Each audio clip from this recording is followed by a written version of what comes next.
খুব শীঘ্রই সরকারি প্রাথমিক বিদ্যালয়ের জন্য শূন্য পদে 40,000 সহকারী শিক্ষক নিয়োগের বিজ্ঞপ্তি প্রকাশিত হবে। অবশ্য এর আগেই বিদ্যমান শিক্ষকদের মধ্যে 30,000 সহকারী শিক্ষককে পদোন্নতি দেওয়ার সিদ্ধান্ত আসতে পারে।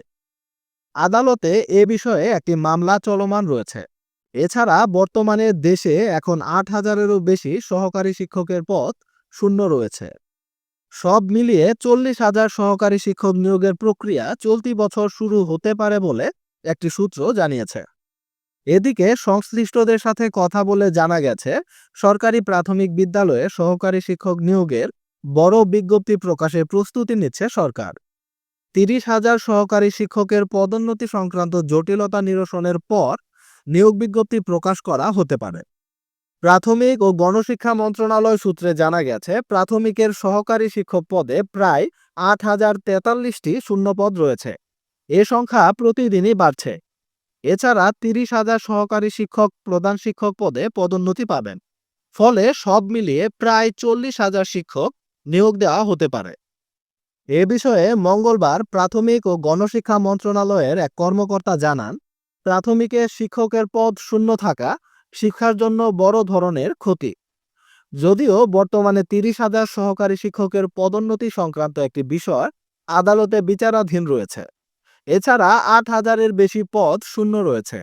সহকারী শিক্ষকদের পদোন্নতি সংক্রান্ত জটিলতা নিরসন এবং নতুন নিয়োগ বিধিমালা বাস্তবায়নের পর নিয়োগের বিজ্ঞপ্তি প্রকাশ করা হবে। আশা করা হচ্ছে চলতি বছরেই নিয়োগ বিজ্ঞপ্তি প্রকাশ করা সম্ভব হবে। অপরদিকে নিয়োগ বিজ্ঞপ্তি প্রকাশের আগেই নিয়োগ বিধিতে বেশ কিছু বিষয়ে পরিবর্তন আনার চিন্তা করা হচ্ছে।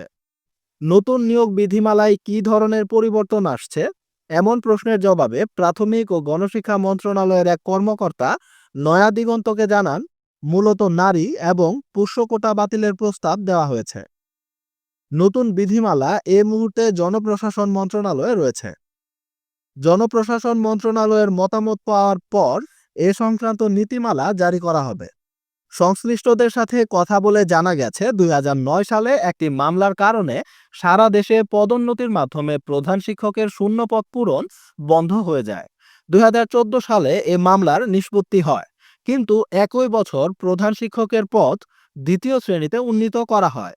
এতে ওই পদে নিয়োগ ও পদোন্নতির বিষয়টি চলে যায় বাংলাদেশ সরকারি কর্ম কমিশন অর্থাৎ পিএসসির অধীনে। ফলে আবারও বন্ধ হয়ে যায় পদোন্নতির মাধ্যমে শূন্যপদ পূরণ।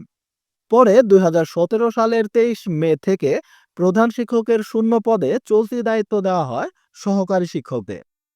পরবর্তীতে নানা জটিলতা পেরিয়ে 2023 সালের 3রা আগস্ট লক্ষ্মীপুর জেলার 3 উপজেলার সহকারী শিক্ষককে প্রধান শিক্ষক পদে পদোন্নতি দেয় প্রাথমিক ও গণশিক্ষা মন্ত্রণালয়। এর মধ্য দিয়ে শুরু হয় পদোন্নতি কার্যক্রম। একই বছরের 6 নভেম্বর পর্যন্ত পর্যায়ক্রমে 19টি উপজেলায় 941 জন সহকারী শিক্ষক পদোন্নতি পান। এরপর 2024 সালের জানুয়ারিতে জাতীয়করণকৃত প্রাথমিক বিদ্যালয়ের শিক্ষকদের 50% চাকরিকাল গণনা সংক্রান্ত মামলায় ফের আটকে যায় পদোন্নতি কার্যক্রম। এই সমস্যা সমাধান করে প্রায় 40,000 সহকারী শিক্ষক নিয়োগের প্রস্তুতি নিচ্ছে বর্তমান অন্তর্বর্তী সরকার। প্রায় 40,000 শূন্য পদে প্রাইমারি স্কুলের সহকারী শিক্ষকের নতুন নিয়োগ বিজ্ঞপ্তি খুব শীঘ্রই প্রকাশ হতে পারে, এমনটাই জানা গিয়েছে বিভিন্ন পত্রপত্রিকায় প্রকাশিত সংবাদের মাধ্যমে। এই বিষয়টিকে আপনারা কিভাবে দেখছেন? এই বিষয়টি নিয়ে আপনাদের যে কোনো মূল্যবান মন্তব্য ও মতামত অবশ্যই কমেন্টে লিখুন। আর আপনি যদি আমার এই চ্যানেলের ভিডিও প্রথমবার দেখে থাকেন এবং এরকম গুরুত্বপূর্ণ ভিডিও সবসময় পেতে চান, তাহলে অবশ্যই চ্যানেলটি সাবস্ক্রাইব করে রেখে দিন। দেখা হবে নতুন কোনো ভিডিওতে নতুন কোনো গুরুত্বপূর্ণ আপডেট নিউজ নিয়ে। ততক্ষণ পর্যন্ত ভালো থাকুন। আল্লাহ হাফেজ।